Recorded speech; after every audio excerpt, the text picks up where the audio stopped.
বিদআতের প্রচলন। ইসমাইল আলাইহি ওয়াসাল্লাম এর মৃত্যুর অনেক বছর পর মূর্তি পূজা শুরু হয়। মূর্তি পূজা সত্ত্বেও তারা ধারণা করত যে তারা দ্বীনে ইব্রাহিমের উপরে সঠিকভাবে কায়েম আছে, কেননা আমর বিন লুহাই তাদের বুঝিয়েছিলেন যে এগুলি ইব্রাহিমী দ্বীনের বিকৃতি নয়, বরং ভালো কিছুর সংযোজন বা বিদআতে হাসানা মাত্র। এজন্য তিনি বেশ কিছু ধর্মীয় রীতিনীতি চালু করেছিলেন। যেমন তারা হজের মৌসুমে মুজদালিফায় অবস্থান করত, যা ছিল হারাল এলাকার অভ্যন্তরে।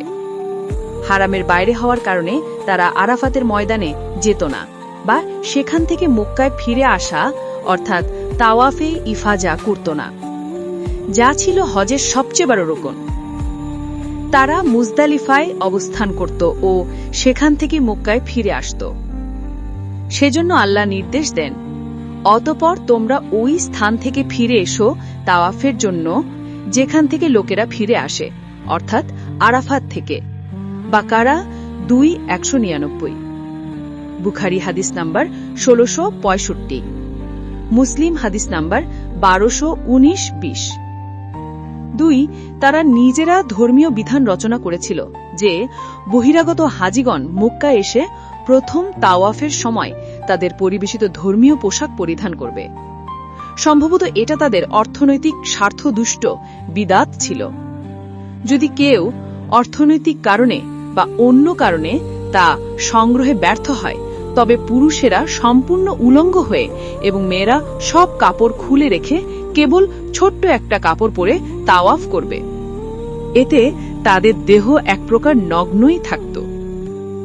ইবনু আব্বাস রাদিয়াল্লাহু আনহু বলেন, পুরুষেরা দিনের বেলায় ও মেয়েরা রাতের বেলায় তাওয়াফ করত।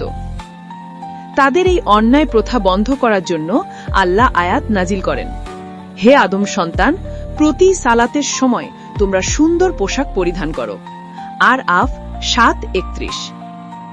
তাদের কাছ থেকে হুমস পোশাক কিনতে বাধ্য করার জন্য তারা এ বিধানও করেছিল যে যদি বহিরাগত কেউ উত্তম পোশাক এসে তাওয়াফ করে, তাহলে তাওয়াফ শেষে তাদের ওই পোশাক খুলে রেখে যেতে হবে, যার দ্বারা কেউ উপকৃত হতো না। ইবনু হিশাম 1:202। তাদের বানানো আরেকটা বিদআতি রীতি ছিল এই যে তারা এহরাম পরিহিত অবস্থায় স্ব বাড়ির সম্মুখ দরজা দিয়ে প্রবেশ করবে, কিন্তু বাকি আরবরা সকলে স্ব বাড়ির পেছন দিক দিয়ে গৃহে প্রবেশ করবে, সম্মুখ দরজা দিয়ে নয়। এভাবে তারা তাদের ধার্মিকতার গৌরব সারা আরবের ঘরে ঘরে ছড়িয়ে দিয়েছিল।